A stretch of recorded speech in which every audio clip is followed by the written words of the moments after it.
नमस्कार दोस्तों। Total 4 Anglo Mysore war हुए थे।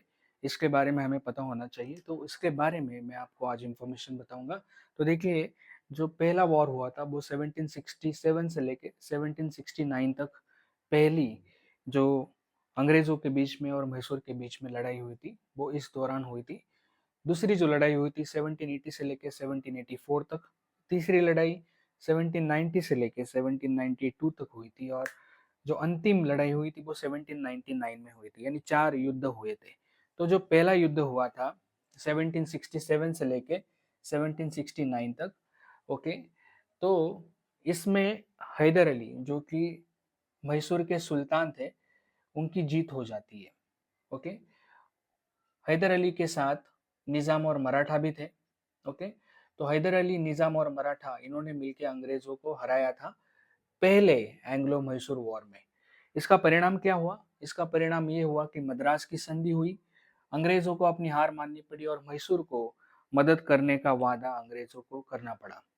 दूसरा जो युद्ध हुआ था वो हुआ था 1780 से लेके 1784।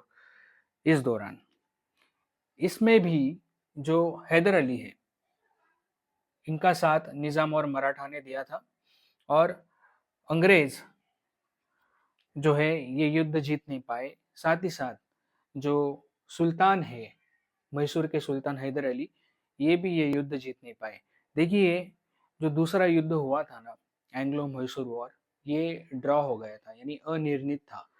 देखिए, वैसे ये युद्ध जो चला था 1780 से लेकर 1784 तक चला था, लेकिन 1782 में 1782 में जो हैदर अली होते हैं इनकी मौत हो जाती है।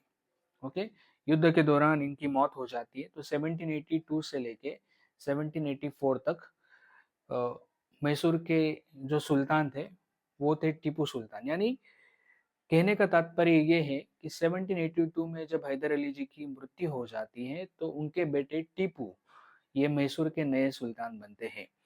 ओके, 1784 तक दूसरा युद्ध चलता है, लेकिन जैसे कि मैंने कहा आपको, ये युद्ध अनिर्णित होता है। इसका परिणाम क्या होता है? मंगलोर की संधि होती है और दोनों पक्षों ने एक दूसरे के जो जीते हुए क्षेत्र थे ये वापस कर दिए। ओके, तो ये दूसरे युद्ध के बारे में इंफॉर्मेशन थी। अब तीसरा युद्ध कब हुआ था? देखिए, तीसरा एंग्लो मैसूर वॉर जो हुआ था ना, ये 1790 से लेके 1792 तक था। ये युद्ध किसके बीच में था? ये युद्ध था टीपू सुल्तान वर्सेस अंग्रेज, मराठा और निजाम। बहुत ही इंटरेस्टिंग है। देखिए, पहले दो जो एंग्लो मैसूर वॉर हुए थे उसमें मराठा और निजाम जो है इन्होंने जो मैसूर के सुल्तान हैं उनका साथ दिया था। लेकिन तीसरे और चौथे एंग्लो मैसूर वॉर में जो मराठा और निजाम है इन्होंने अंग्रेजों का साथ दिया। वो क्यों दिया, इसके बारे में भी मैं आपको आगे इंफॉर्मेशन बताऊंगा। फिलहाल मैं आपको बताना चाहूंगा कि तीसरे और चौथे युद्ध में जो मराठा और जो निजाम है उन्होंने अंग्रेजों का साथ दिया और टीपू सुल्तान की तीसरे और चौथे युद्ध में हार हो जाती है। यानी जो तीसरा और जो चौथा एंग्लो मैसूर वॉर है ये अंग्रेज जीत जाते हैं। ओके, यहाँ पे टीपू सुल्तान की हार हो जाती है। तो तीसरे युद्ध के परिणाम क्या थे? तीसरे युद्ध के परिणाम जानना बहुत जरूरी है। जब टीपू सुल्तान की हार हो जाती है तो श्रीरंगपट्टनम की संधि हो जाती है। टीपू को अपना आधा राज्य खोना पड़ता है और 3 करोड़ रुपए दंड के रूप में अंग्रेजों को देना पड़ता है। आगे जाके 1799 में जब एंग्लो मैसूर वॉर हुआ था, जो कि आखिरी एंग्लो मैसूर वॉर था, इसमें भी टीपू सुल्तान की हार हो जाती है। इसका परिणाम क्या था? इसका परिणाम ये था कि टीपू सुल्तान इसमें शहीद हो जाते हैं। ओके, और मैसूर पर अंग्रेजों का कब्जा हो जाता है। ये बहुत ज़्यादा इम्पोर्टेंट है। देखिए, 1799 में जब चौथा एंग्लो मैसूर वॉर हुआ था इसमें टीपू सुल्तान इनकी मृत्यु हो जाती है और साथ ही साथ मैसूर पर अंग्रेजों का कब्जा हो जाता है। टीपू सुल्तान इनकी मृत्यु 4 मई 1799 को हुई थी। श्रीरंगपट्टनम का जो किला था उसका संरक्षण करते वक्त टीपू सुल्तान शहीद हो जाते हैं। टीपू सुल्तान को वीर गति प्राप्त होती है। और जैसे कि मैंने आपको कहा कि तीसरे और चौथे युद्ध में, यानी जो थर्ड एंग्लो मैसूर वॉर था, जो कि 1790 से लेके 92 तक चला था, और चौथा जो एंग्लो मैसूर वॉर था जो हुआ था 1799 में, इन दोनों युद्धों में जो मराठा और जो निजाम है, ओके, इन्होंने अंग्रेजों का साथ दिया। ऐसा उन्होंने क्यों किया? देखिए, जब हैदर अली जी की मृत्यु हो जाती है और टीपू सुल्तान 1782 में जब मैसूर के मैसूर के सुल्तान बनते हैं, तो आगे जाके उन्होंने अपनी सेना में कुछ बदल करने की कोशिश की, यानी अपनी सेना को आधुनिक बनाने की उन्होंने कोशिश की। सेना को आधुनिक बनाने के लिए उन्होंने जो फ्रांस का नेपोलियन है उसको भी कांटेक्ट किया, और तुर्की के सुल्तान जो है उनको भी उन्होंने संपर्क किया था। मराठा और जो निजाम है उनको डर लगने लगा था कि टीपू बहुत ज्यादा शक्तिशाली हो जाएगा, और वो अगर शक्तिशाली हो जाता है और टीपू ने अगर अंग्रेजों को हरा दिया, तो आगे जाके उनके जो राज्य है वो भी टीपू खत्म कर देगा। ऐसा मराठा और निजाम को डर लगने लगा। इसलिए मराठा और निजाम टीपू सुल्तान को छोड़ के, यानी मैसूर के नवाब को छोड़ के अंग्रेजों के साथ चले गए। साथ ही साथ अंग्रेजों ने मराठा और निजामी को लालच भी दिया था।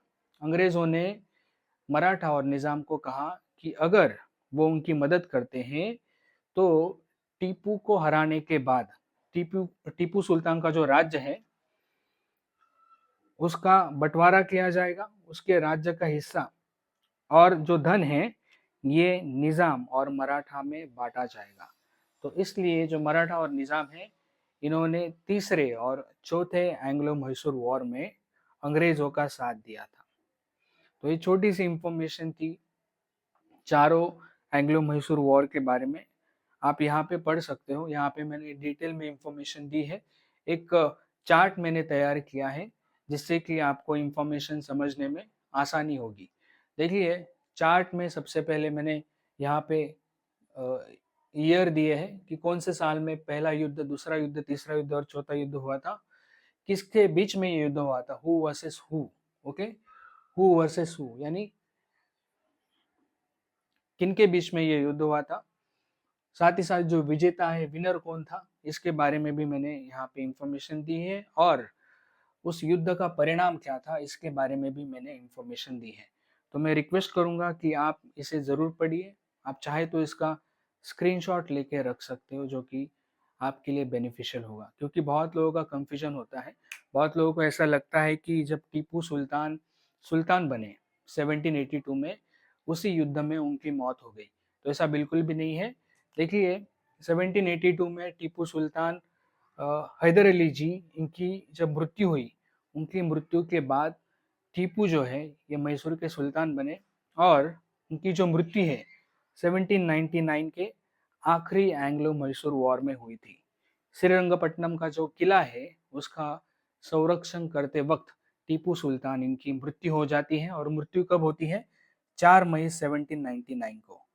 सो this was the little information about Anglo Mysore wars. Okay, thank you very much, take care, bye. एक बार आप इसे देख लीजिए। Okay, thank you.